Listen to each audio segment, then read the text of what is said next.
Nos quitaron el agua, prácticamente nos está matando de la sed. ¿Por qué esa mezquindad? ¿Por qué no las están negando? Se está sacrificando a la población por el hecho de que las mineras están utilizando agua.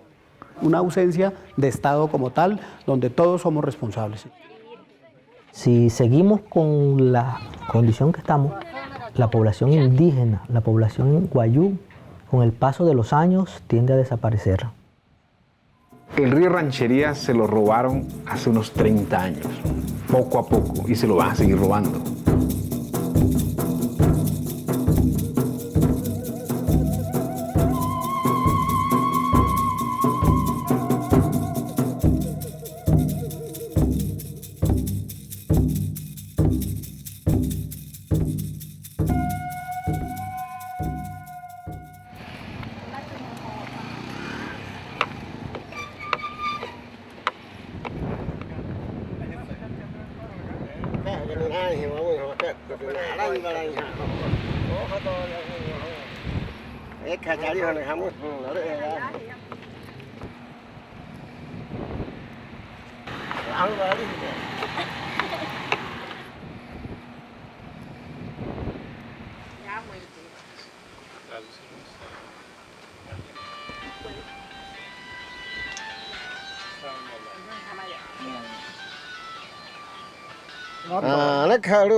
Ellos hicieron un viaje a Bogotá a finales del mes de abril.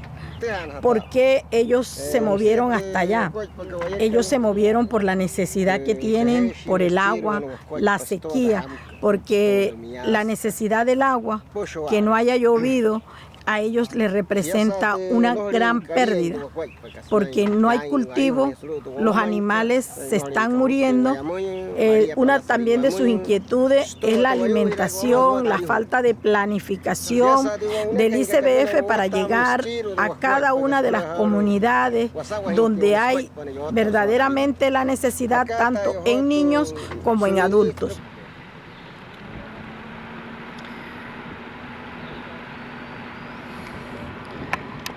La situación de los niños es que en Manaure y Uribia ha incrementado la desnutrición crónica en ellos a raíz de toda la hambruna que vive la comunidad y también por el consumo de agua no apta para el consumo humano.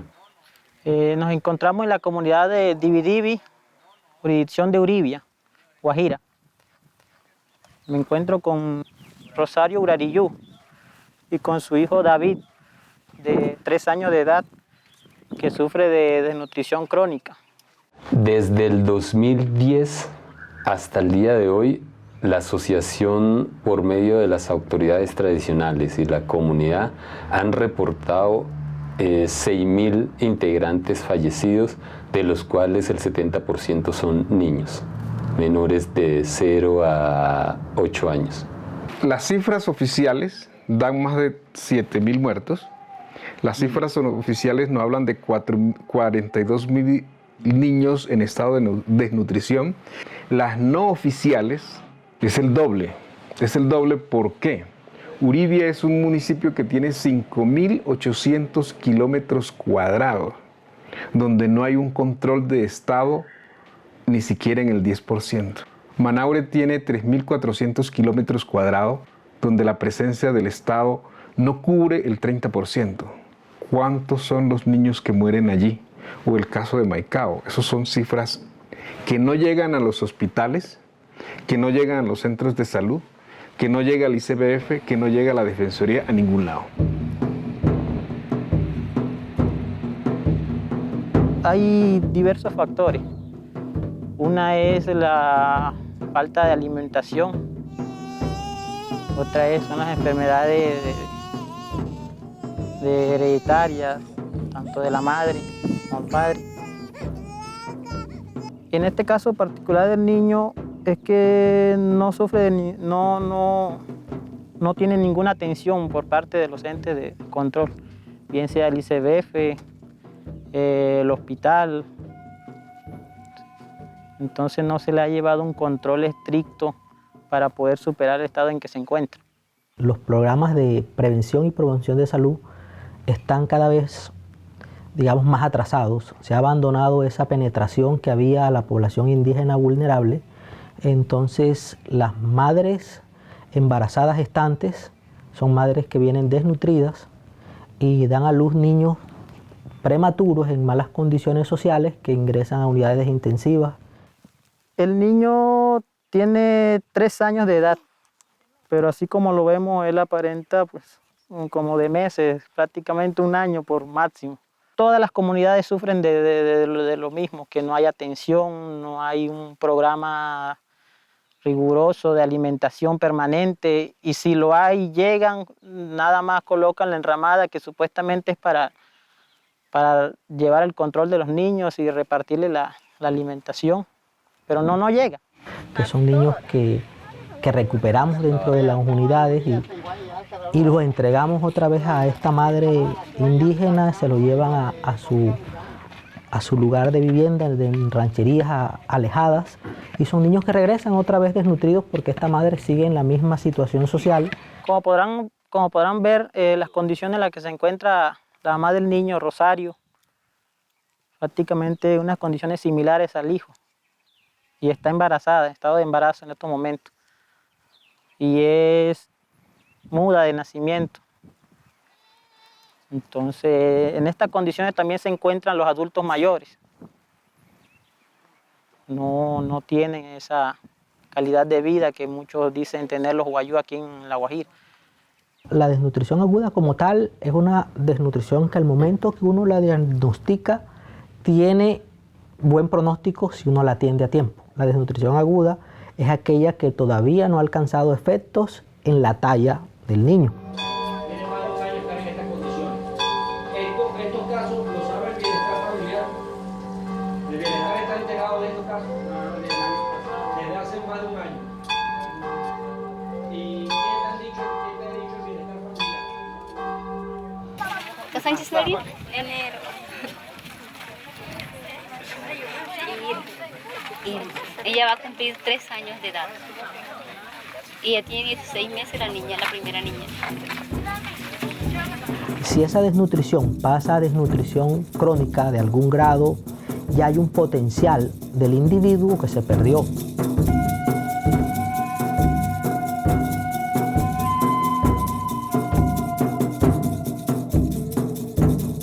Es un niño que muchas veces queda inválido, que no camina, que por ser desnutrido tiene déficit intelectual, que es un niño que al sistema de salud le cuesta más, al desarrollo social del pueblo le cuesta más. Anay wen kani waray tay. Nos ayuda, nos pone casa. Aquí hay un centro zonal en Manaure. Y ellos lo saben en este caso. Aquí no hay un programa del ICBF en esta comunidad. No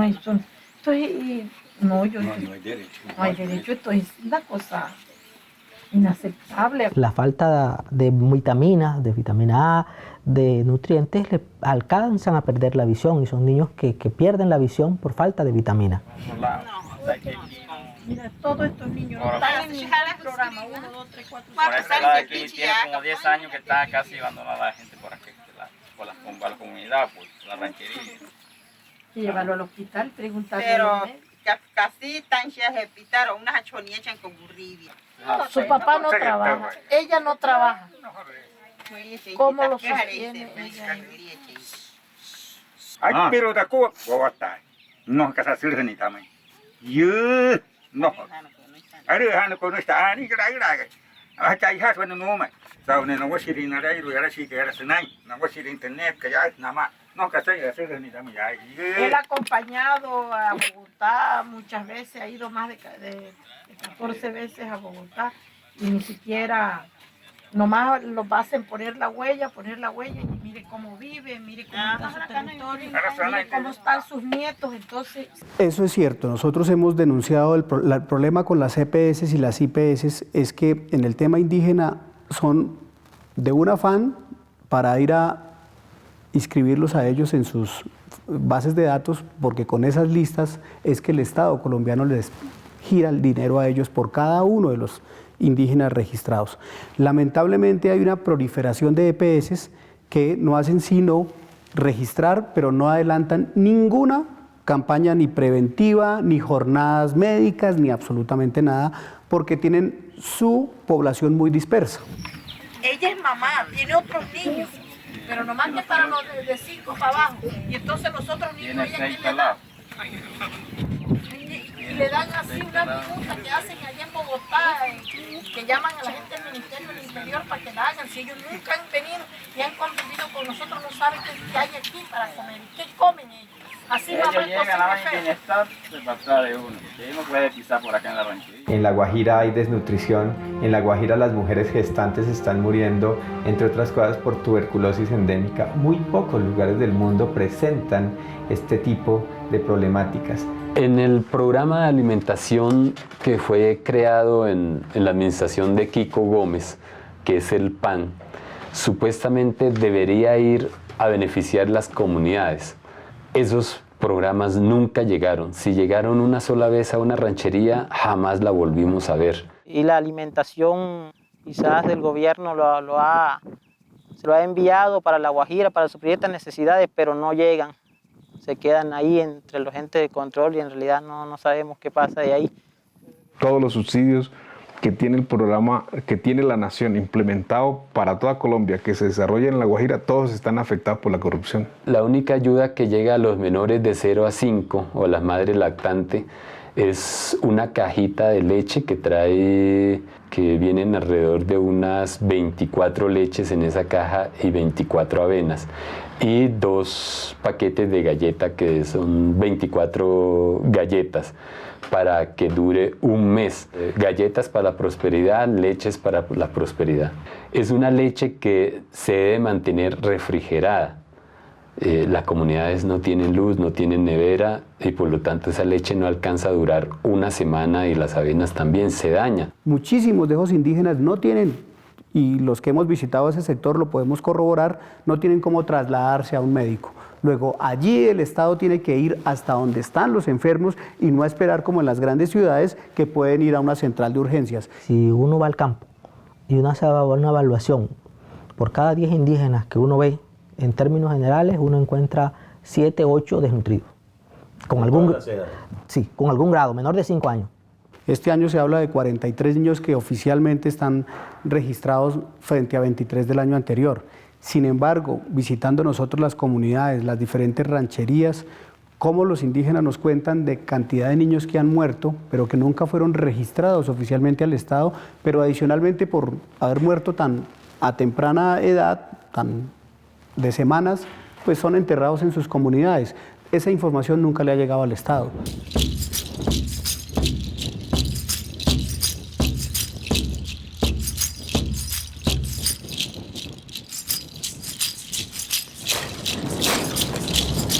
Muchas denuncias hemos instaurado ante la Contraloría, Procuraduría, Defensoría del Pueblo, Fiscalía, pero las denuncias en el departamento no funcionan porque simplemente se desaparecen en el escritorio.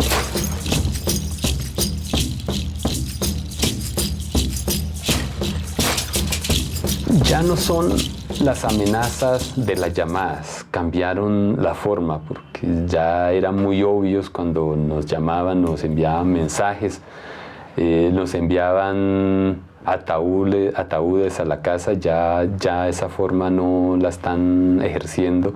La forma de las amenazas son amenazas soterradas que llegan a las autoridades tradicionales que están agremiadas.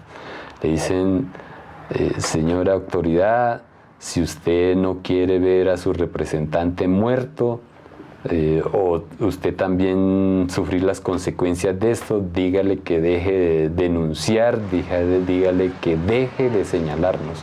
Esa es la forma de amenaza. O la última amenaza que yo recibí fue un tipo que me llegó en una moto, que no se quitó el casco, se me acercó y me dijo: la orden del patrón es que se calle calle esa jeta, así me lo dijo vulgarmente, calle la jeta o si no, lo borramos del mapa o su familia también va a sufrir esas consecuencias. Me limitaron las llegadas a las rancherías porque ya no puedo caminar tranquilo por mi territorio, no me puedo quedar tanto tiempo en mi casa porque la amenaza es latente.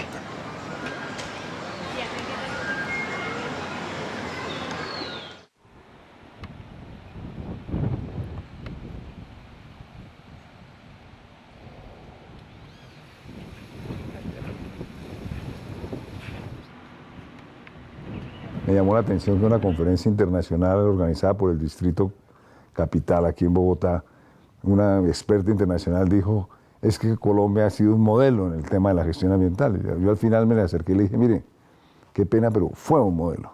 Digamos, en Colombia hubo una reforma muy ambiciosa a principios de los años 90. Durante el gobierno de Gaviria hubo una coyuntura muy favorable en el mundo, que fue una conferencia histórica, que fue la de Río de Janeiro, sobre medio ambiente y desarrollo, la conferencia más importante que hay en la historia sobre el tema, y eso generó un clima en todo el mundo muy favorable a lo ambiental. Y simultáneamente vino la Asamblea Constitucional. Entonces fue un momento en el cual se aprobó lo que han denominado la misma Corte Constitucional como una constitución ecológica y posteriormente se organizó el Ministerio del Medio Ambiente. Existe todavía las normas, existe supuestamente toda esa institucionalidad, pero eso está desguazado por dentro. Entonces, durante el gobierno de Álvaro Uribe, realmente hubo un debilitamiento muy grande de la institucionalidad ambiental. El presidente Santos prometió en su primer gobierno que la fortalecería, y el día de su posesión fue donde los COGIs y después en Bogotá, en la Plaza de Bolívar, hizo una declaración muy fuerte sobre el tema. Realmente se hizo muy poco. El tema aquí no es un tema ni de hablar de un gobierno, ni nacional, ni departamental, ni local, ni nada, es hablar de Estado. Y aquí el que ha estado ausente es el Estado, arrancando por los organismos de control, arrancando por la misma Defensoría del Pueblo, porque según me informaban allá, no tiene una presentación que en 23 años de existencia de la Defensoría, era la primera vez que iba un defensor del pueblo a visitar las comunidades. O sea, partiendo de ahí, o sea, es una ausencia de Estado como tal, donde todos somos responsables.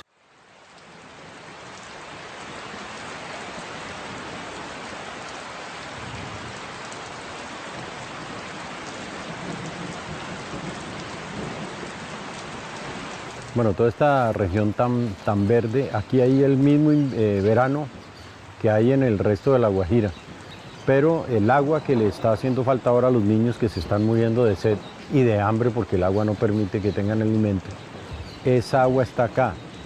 Y esa agua, durante el gobierno de Álvaro Uribe, represaron el río Rancherías, de manera que hay un gran tramo en el que el río simplemente es un cauce muerto. Y el agua no llega, y no llega a todas esas comunidades, se están muriendo los niños, se está muriendo la fauna también de la zona.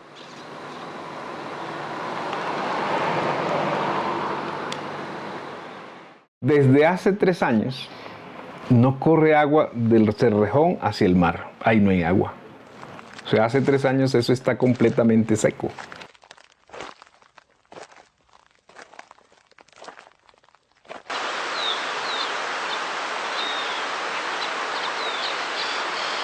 Y acá el agua se orienta por este tipo de tubos, se orienta hacia sitios como el Cerrejón para la minería y para las fincas de los grandes mafiosos de la zona, en donde el arroz, que consume muchísima agua, es realmente exuberante. No es que en Colombia no haya agua. En Colombia hay agua, lo que pasa es que el agua no está donde debería estar o se la gastan en lo que no es. Y un ejemplo clásico es la represa del Ranchería. Uno puede escribir 1000 libros contra esa represa, pero lo cierto es que hay millones de metros cúbicos de agua, que si tuvieran las conexiones a los acueductos de esos municipios tendrían agua.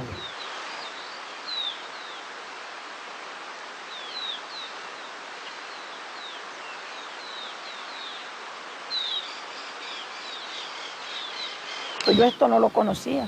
A mí me sorprende esto porque de verdad que he caminado tanto, pero yo no sabía, no tenía conocimiento que el agua del río Ranchería habían hecho esto para represarlo aquí, para tenerlo aquí y que sea para beneficio de algunos pocos y los demás que nos muramos de sed.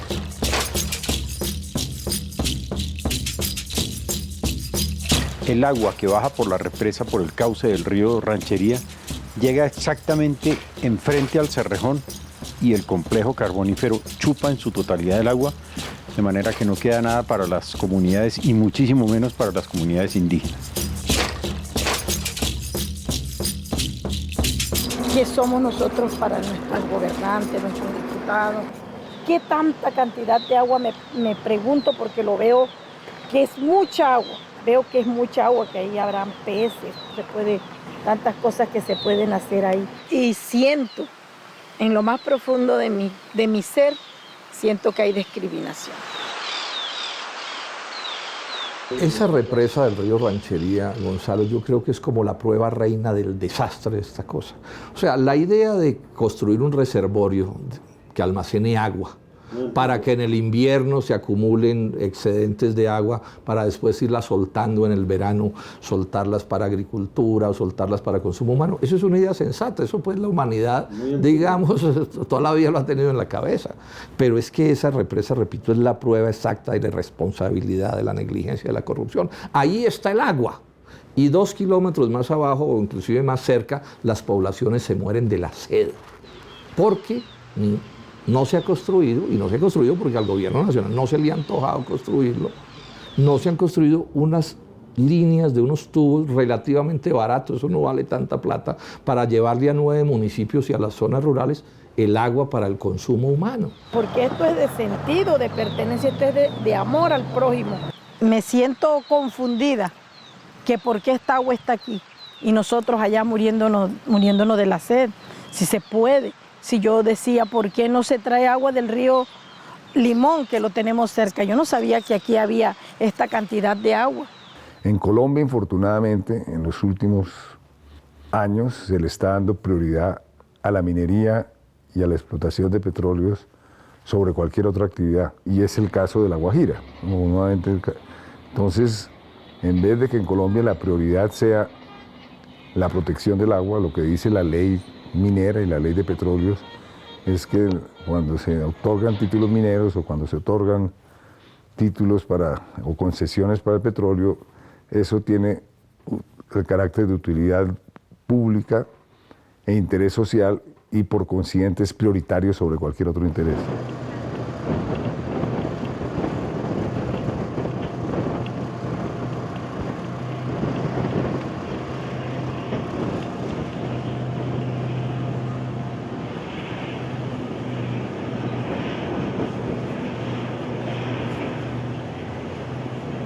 Esta es el agua y está aquí está muy quieta y mientras nosotros estamos padeciendo y estamos muriendo, tanto adultos como niños, porque no hay agua ni siquiera para hacer una mazamorra ni hacer un café.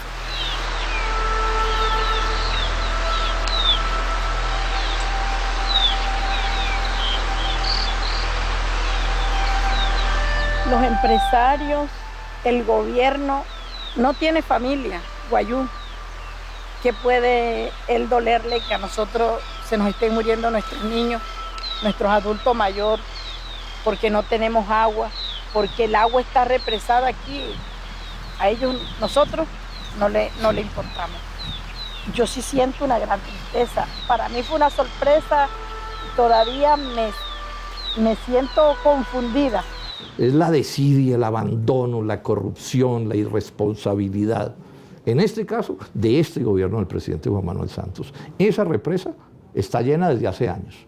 Haber construido las conexiones entre la represa y esos municipios no vale un carajo, para decirlo en términos coloquiales, en relación con el problema que se resuelve. Y el agua está ahí, no construyen, y ahora apenas están empezando a ver qué hacen. De muy baja categoría. No sé, no entiendo, porque yo he escuchado que el gobierno tiene un plan de salvaguarda. ¿Cómo nos salvaguarda? ¿Cómo cree que vamos a seguir vivos? Y la desnutrición de nuestros niños y de nuestros ancianos, el adulto mayor. No podemos ir.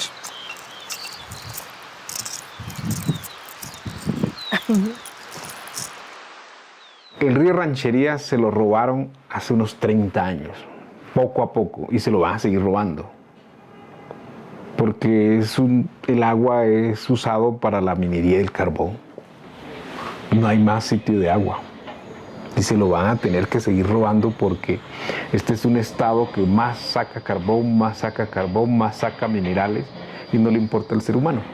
Y el Cerrejón dentro de eso, entonces es una transnacional que hace lo que se le da la gana, ¿cierto? Que impone todos los órdenes, que paga o no paga impuestos, que paga o no paga regalías como debería ser, que establece como quiere las cosas, hasta el punto de que puede, como se sabe, por ejemplo, tomar tal cantidad de agua de la región que seca el Ranchería, y además, de acuerdo con datos de la propia Corpo Guajira, por lo menos hace un año no se sabía ni cuánta agua sacaba porque la empresa no tenía los medidores que debía tener.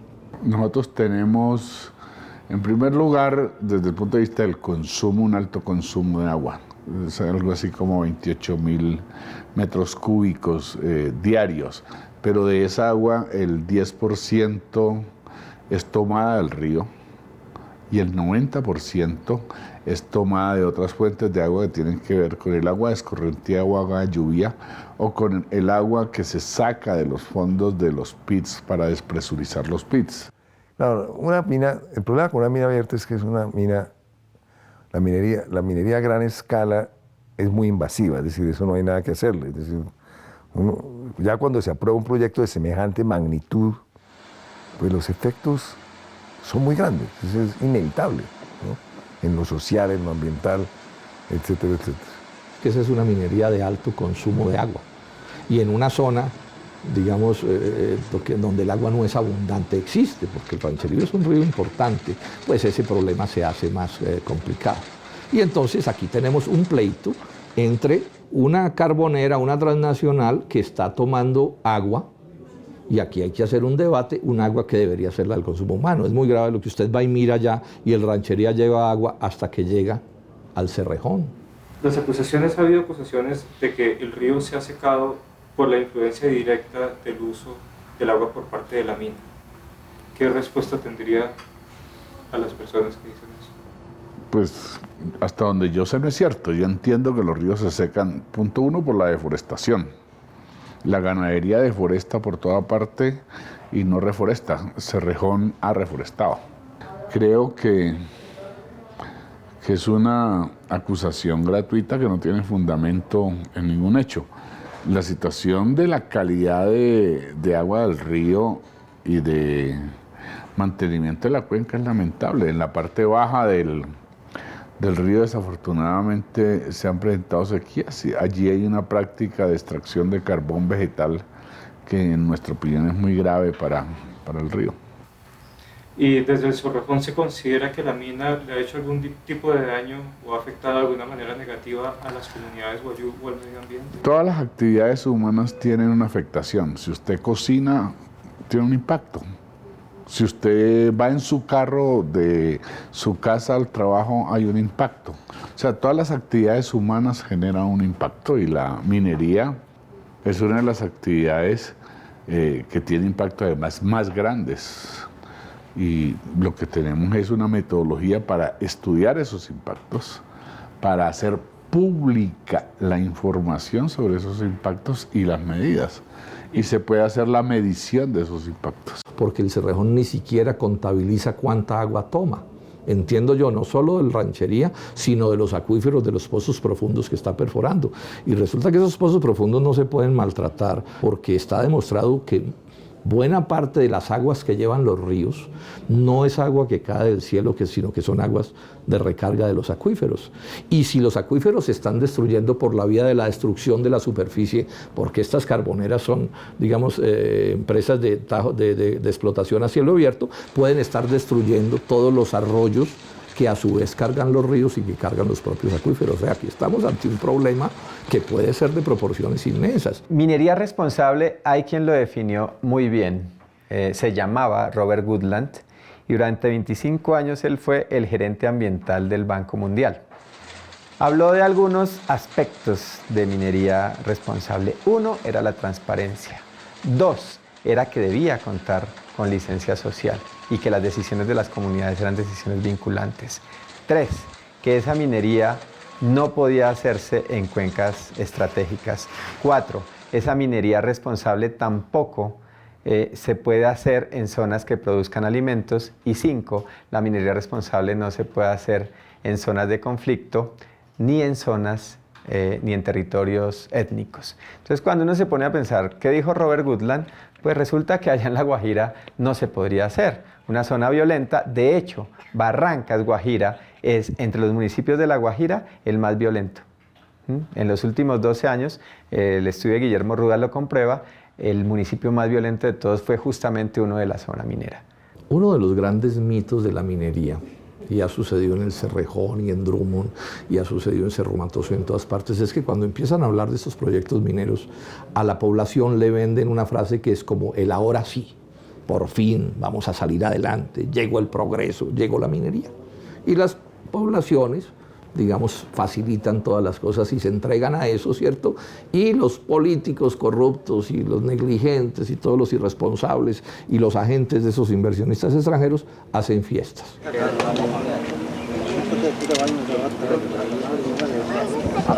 Y cuando usted mira las cosas tiempo después, resulta que en general esos proyectos mineros no resuelven los problemas.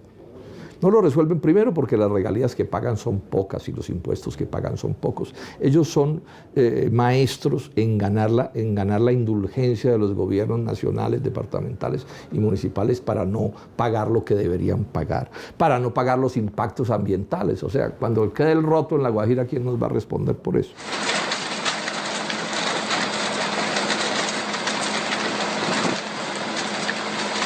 A partir de la revisión de los estudios de impacto ambiental y de los informes de cumplimiento ambiental de las diferentes minas y pues en general del proyecto carbonífero del Cerrejón, entonces el consumo que nos daba era de 34.903 metros cúbicos de agua al día, consumidos pues por solo el proyecto en actividades que abarcan desde el riego de las vías, del riego de los diferentes patios de acopio, el agua que es captada de las minas y es transportada hasta el puerto, porque pues también utilizan esa agua que es capturada desde las zonas de las minas, es transportada en el mismo ferrocarril para el funcionamiento del puerto, ya que allá no tienen cómo abastecer.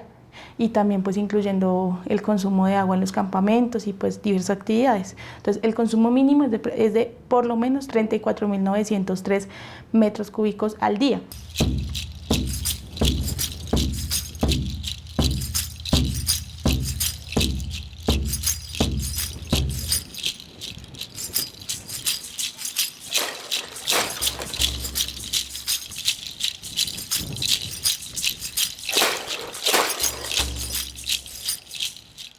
Tenemos el consumo de agua en diferentes actividades. Entonces, digamos, acá en este retiro y cargue utilizan esta cantidad de litros. En esta actividad de acoplamiento de carbón utilizan esto. Acá en este en planta de lavado utilizan esto. Acá en estos hilos de acoplamiento utilizan estos. En el puerto utilizan esto. Entonces, en solo irrigación de vías, esta es la comparación entre el consumo diario. El gran problema de La Guajira específicamente es que existe una alianza macabra entre esas empresas institucionalizadas y delincuentes de esa región que son bastante conocidos, de tal suerte que vemos en La Guajira territorios donde aparecen fincas extraordinarias al lado del Cerrejón que se chupó todo el agua del río y Ranchería, y seguidamente estas comunidades guayú que siempre han habitado la zona a lo largo y ancho de la historia de Colombia muriéndose de sed y de hambre.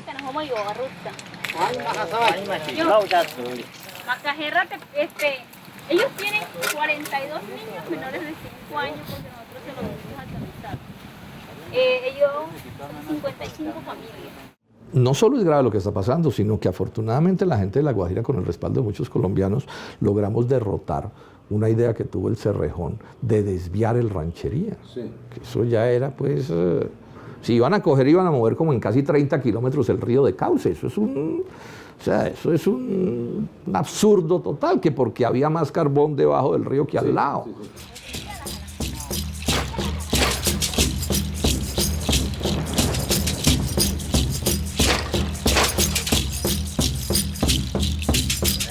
Esta imagen se tomó del mismo documento que entregó Cerrejón para lo de la divulgación del proyecto Iwouya, que es el proyecto de desviación del río Ranchería.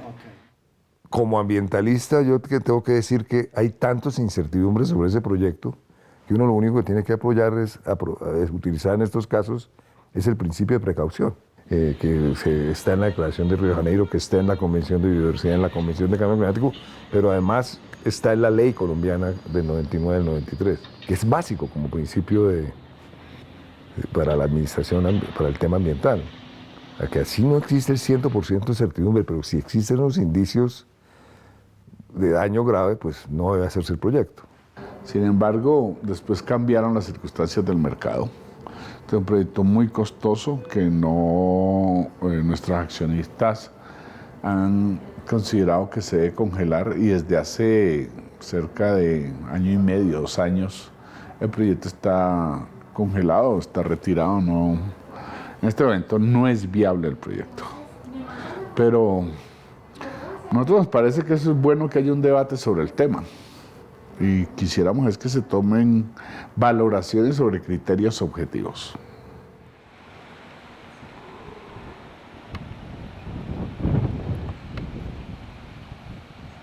Lo que pasa es que los ríos no son como un tubo. O sea, usted mueve un río de cauce y el río se le puede desaparecer, o el acuífero puede no cargarlo. O sea, los riesgos de mover un río de cauce son descomunales. Y si usted tiene un río ya bien deteriorado, porque además aquí hay otro problema, la deforestación en la sierra afecta las aguas del Ranchería. Ese sistema circulatorio de aguas está ya hoy afectado para siempre en escalas de tiempo humanas. La regulación hídrica en la zona del Cerrejón por los huecos que se hicieron. En escalas de centenas de miles de años ya la afectación se dio y eso no tiene reversa.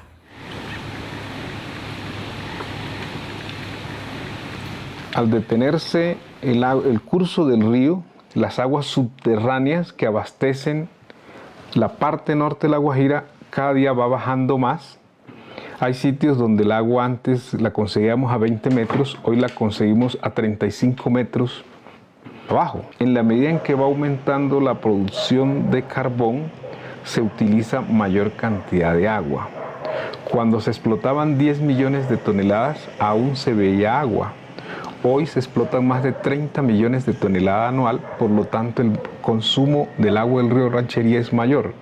Podemos decir que en los últimos 20 años la desaparición ha sido casi total. Y va a seguir peor, porque el consumo de agua que necesita la industria del carbón va a ser mayor. Y es muy posible que las aguas que le provee el río Ranchería ya no sean suficientes.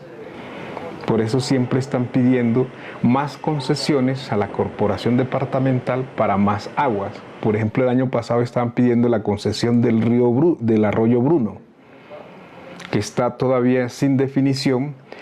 ¿Pero por qué la piden? Porque hay mayor explotación de carbón.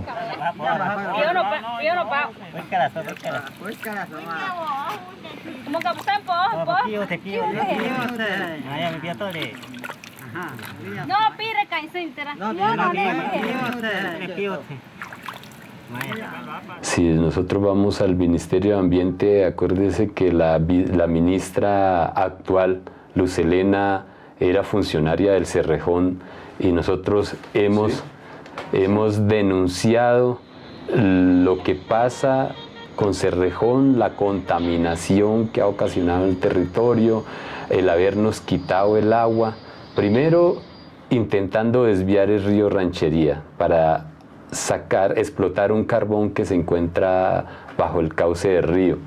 Debajo del lecho del río hay 550 millones de metros cúbicos de carbón en esos 20 kilómetros que quieren desviar.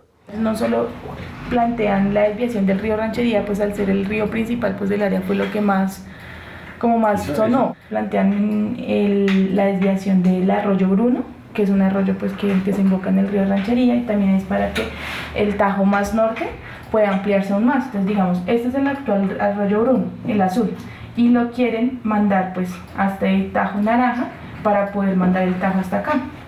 Pero además los funcionarios tiemblan ponen los alcaldes, ponen los concejales, ¿cierto? Porque son como economías de enclave, que es el nombre que se le ha dado a eso desde los tiempos de García Márquez, que contaba lo de las bananeras, solo que eso ahora es con minería. Entonces ahí tenemos otro problema extremadamente grave, que no hay un Estado en ninguno de sus niveles que le ponga el cascabel al gato de esas grandes empresas y sea capaz de decirles, bueno, vamos a hacer negocios. No es que no puedan estar las transnacionales en Colombia, pero vamos a hacer negocios sensatos, correctos, bueno, que le sirvan a Colombia y no solo que le sirvan a ellas. Como no pudieron desviar el río, entonces la mejor forma era represarlo, secar el río. Lo represaron, lo utilizan para explotación de carbón y para sistemas de riego, y nos quitaron el agua, prácticamente nos está matando de la sed.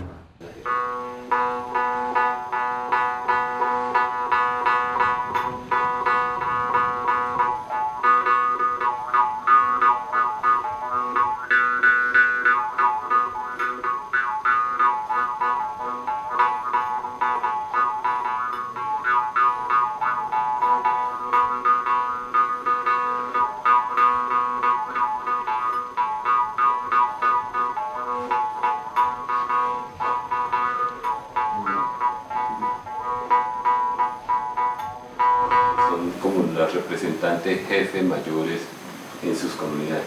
Autoridades tradicionales. Este es el consultorio jurídico de la Facultad de Derecho y somos nosotros quienes estamos prestando ese acompañamiento jurídico a las peticiones que vamos a hacer en nombre de la comunidad Wayuu. Esta es una solicitud que se va a realizar directamente, no ante una autoridad local, sino ante una instancia internacional. Se va a presentar ante el Sistema Interamericano de Derechos Humanos.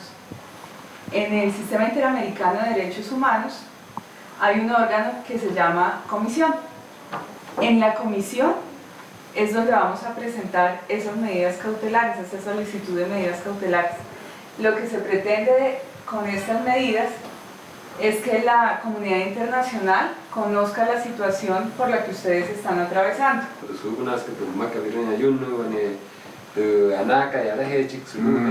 Lo que estamos solicitando, lo que se requiere con estas medidas, lo que estamos pidiendo a la comisión es que se ordene al Estado colombiano realizar la gestión que sea necesaria para efectos de que ese río siga su caudal. Están analizando, pero hasta ahora que está prácticamente recogido lo que se necesita visualizar en la región. Sí, gran parte del contexto, como se da cuenta, hace parte de un informe que hizo la Defensoría en el año 2014, el año pasado. Se llama Crisis Humanitaria en la Guajira. Entonces, gran parte del contexto que conforma los hechos es de ese informe de la Defensoría. Se pide que la empresa El Cerrejón permita el acceso al agua de los indígenas que habitan la media y alta Guajira. Que se abran las compuertas, que el río continúe su curso natural de tal manera que la población Wayuu particularmente tenga acceso a ese recurso hídrico. Las medidas cautelares que también se piden ante la Comisión Interamericana de Derechos Humanos son de semanas, no pueden ser de meses. En ese sentido, pues lo que prima es que existe un inminente peligro y de tal suerte que la acción de las autoridades internacionales también debe ser en ese sentido, porque entre más tiempo pase, pues más vidas se van a perder. Javier, una pregunta. ¿El pueblo Wayuu, en general la comunidad, sabe en dónde está el agua? Una gran mayoría no sabe dónde está el agua. Hasta donde pudimos tener acceso hace unos meses que llegamos hasta la represa porque no la conocíamos, porque el acceso es limitado. Prácticamente es prohibido para las comunidades. ¿Cómo está limitado el acceso a la represa? Uno llega, hay una gran barrera que ellos han hecho, donde está como el centro administrativo del río, de la represa del río Ranchería, donde hay unos funcionarios españoles, que son los que están atendiendo ahí. Hasta ahí nosotros no podemos ingresar, excepto que tengamos un permiso de la Presidencia de la República. Es lo único que nos han dicho cuando queremos intentar ingresar a la represa. ¿Y cuánto paga la mina por el uso del agua del río Ranchería? No tengo esa información, pero Cerrejón es uno de los grandes contribuyentes en Colombia. Para ponerle un ejemplo, en el año 2012 nosotros pagamos más de 1.100 millones de dólares en impuestos y regalías. Y en los últimos 3 años ese pago ha sido de un poco más de 2.100 millones de dólares. Pero por el agua del río... Pues no tengo el dato exacto, pero si quieres se lo consigo con mucho gusto. Bueno, pero ¿hay algo que se pague? ¿Usted sabe si Le estoy diciendo que no tengo el dato y se lo consigo con todo gusto. No sé ni si es mucho ni poquito, pero en Colombia todo se paga. Al final, el fracaso, yo creo que el fracaso que hemos tenido en estos 30 años de favorecer en primer lugar a las comunidades locales con la minería es muy grande. Y yo creo que es un tema que no se quiere discutir ni se quiere debatir suficientemente en el país, pero ahí están las estadísticas. Los accionistas de Cerrejón son 3, BSP Billington, Anglo American y Glencore. Son públicamente conocidos y son los dueños de la empresa desde el 2002. Hasta ese momento el gobierno colombiano era dueño del 50% de la empresa. Nosotros tenemos nuestro principal mercado en Europa y el Mediterráneo. Vendemos algo más del 70% en esta área y el resto es Norteamérica, Centro y Suramérica. Yo diría que las transnacionales se han ganado toda la plata del mundo. Hay unos cuantos intermediarios criollos que también les va bien. Digamos que eso genera unos empleos y genera unos pesos, pero digamos que a La Guajira no la saca de su estado de postración ni le resuelve sus problemas. Quisiera decir que nosotros como empresa minera somos conscientes de los impactos que producimos. Lo único que quisiera resaltar es que hacemos un esfuerzo porque esos impactos cuando se puedan evitar se eviten, cuando se puedan mitigar se mitiguen y cuando no se compensen. En ese sentido tenemos una cantidad de políticas como por ejemplo los reasentamientos que se hacen con normas de la Corporación Financiera Internacional, que tienen un paquete integral de reasentamientos, o si vamos a llegar a la fuerza pública tenemos unas medidas de prevención para evitar que violen los derechos humanos, etcétera. O si tenemos un impacto sobre el mercado laboral, tratamos de que sea el mayor. Lo cierto es que de manera abierta o solapada ha habido en todas estas zonas mineras y en las zonas agrícolas también un proyecto de desplazamiento de los pobres. El indígena y la ranchería es un estorbo para la operación minera.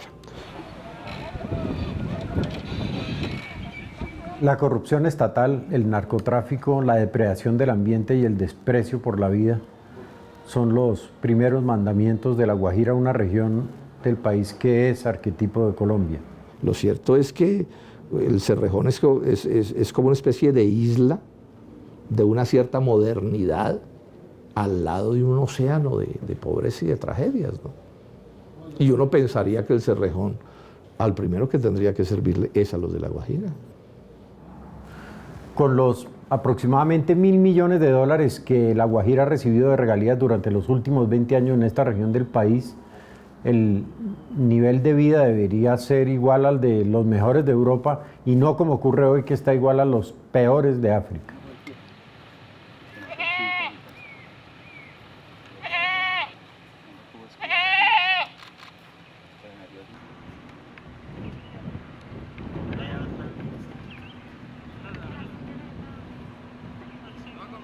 Que esto no sea un tema de solidaridad de los medios de comunicación y hacemos una campaña por 15 días, porque eso da agua para 15 días. ¿Y el resto de días qué?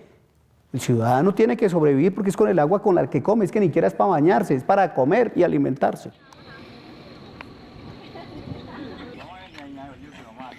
Además también hay que decir que llegaron a un acuerdo las empresas que conforman Cerrejón y Drummond para ahora sacar gas de esa zona.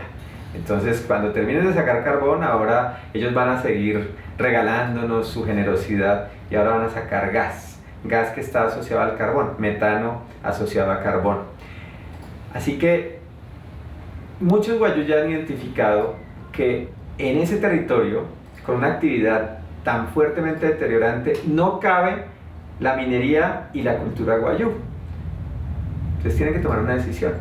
Y yo creo que también tenemos todos los colombianos que poner nuestro granito de arena en saber cuál es la decisión que se tiene que tomar allí. Si se van los guayús o se van las empresas mineras.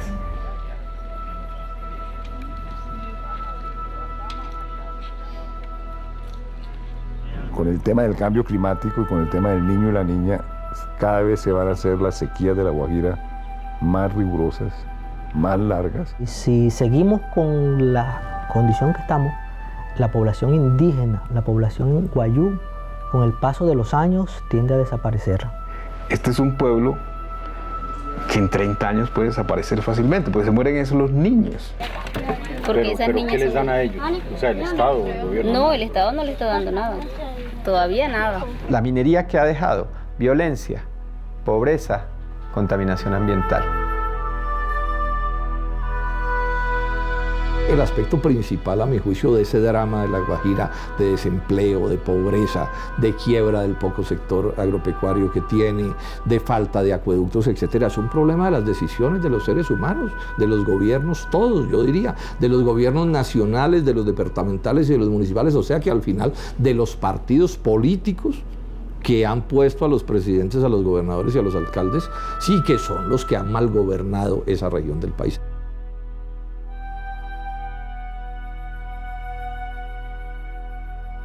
Que abran las compuertas, que renazca el río Ranchería, que estas personas tengan el acceso como debe ser regular al agua y que no termine el Estado colombiano auspiciando la entrega de agua en botellones, lo que llaman trenes del agua, cuando lo que debe tener la comunidad guayú es su río Ranchería, que es el río que les da vida y del cual forma la comunidad a lo largo y ancho de la historia de los guayú.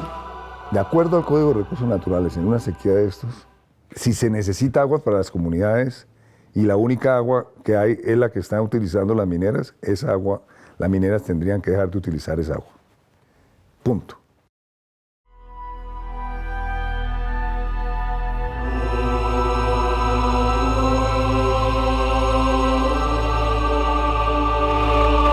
En la segunda semana de diciembre de 2015, la Comisión Interamericana de Derechos Humanos profirió una decisión de medidas cautelares a favor del pueblo indígena guayú, siendo los beneficiarios los niños, niñas y adolescentes. En esta decisión requirió al Estado colombiano para que proteja su vida y su integridad personal, garantizando el acceso al agua potable, garantizando el acceso a alimentos en cantidad y en calidad suficiente y asegurando un servicio de salud efectivo, eficiente y determinando los casos de desnutrición que requieren atención con mayor urgencia. En este momento la decisión está en manos del gobierno colombiano. Se requiere que estas medidas cautelares sean concertadas entre el gobierno y los representantes de las comunidades. Está en manos del gobierno colombiano y que se cumpla es responsabilidad de todos.